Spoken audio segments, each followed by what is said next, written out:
السلام علیکم. دوه ډیر اهم خبرې دي. یو خو د آی ایم ایف لون باره کې دی او هغې سره څه نوې شرایط دي، او بل د قاضي فایزي سا یو ویډیو وایرل شوی. دا څه کهاني ده، دا درته تفصیل سره ویمه.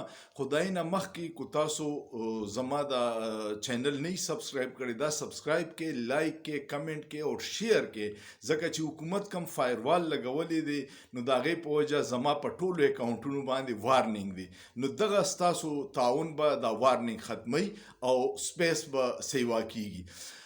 حکومت د آی ایم ایف د لون ته ډیر زیات په تمه باندې، ځکه چې پاکستان د آی ایم ایف ټول ډیمانډونه پوره کړي، خو بیا هم هغه نه کېدو. اوس دا 2 اربه سټینډ بای لون دی او په دې کې اولنې 1 ارب 10 کروڑ روپے به 10 کروڑ ډالر به د 30 ستمبر پورې پاکستان سټیټ بینک ته را ټرانسفر شي. او د هغې سره یو د شرایطو لیست دی چې په دې دوران به 3000 ارب روپے نور ټیکسونه لګي د بجلی او د ګیس په مد کې، او سبسډیز به ختمي. خو دا قرضې چې وي د دې سره دوی څه خو ښکاره شرایط دي، څه پټ شرایط دي. او که ستاسو خیال وي دا دې دوران کې وشو چې وزیر اعظم صاحب د امریکې په دوره دی او ډونلډ بلوم سفیر چې دی هغه جاتی عمره کې د میاں نواز شریف سره ملاو شو او دغه ملاقات نه پس د دې لون اعلان شو. نو چې څه ګارنټي به تې نورې اغستې د هغې نه موږ نه یو خبر، خو ښکاره دا خبره ده چې 3000 اربه روپې ټیکس به نور په عوامو باندې لګي او عوامو له به نور څه سبسډي یا ریلیف بالکل نه ورکوي. دویم خبر دی د قاضي فایزي صاحب دا کم ویډیو چې وایرل شوی ده د بیکری ده، دا واقعه شوی ده 2 میاشتې مخکې، او دا په هغه ورځو کې شوی وه چې کله قاضي صاحب په سپریم کورټ کې د مبارک ثاني یو کیس و، هغې کې یو داسې فیصله ورکړې وه چې ټول مسلمانان او مذهبي طبقه پې ډېره زیاته خفه وه، او هغه بیا هغه 2 پیرې نظرثاني وکړه او علما یې راټول کړه او هغه فیصلې واپس واغسته. دغه دوران دا شوی وه، خو چې کله دا کیس وشو نو په هغې وخت باندې بیا دغه بیکري سیل هم شوه او سړی چې و کم ورکر چې و هغه لاپته شو، د هغه خاندان لاپته شو. د هغه خاندان خو انویسټیګیشن نه پس بیا را پرېښودو او هغه هلک اوسه پورې لاپته و.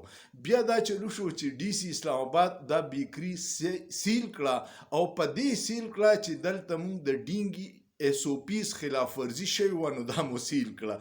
اوس په دې موقع ولې دا راښکاره شوه؟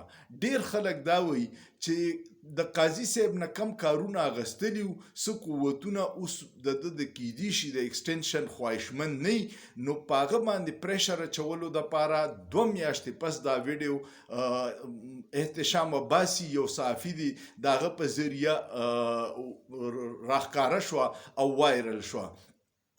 جنگ روان دی په ادارو کې ډېر په غټ سطح، او دا د عوامو د مفاد څه جنگ نه دی، دا د خپل ذاتي ایکسټینشن خواهشاتو، حکومت بچ کولو، غلا پټولو د دې جنگ روان دی.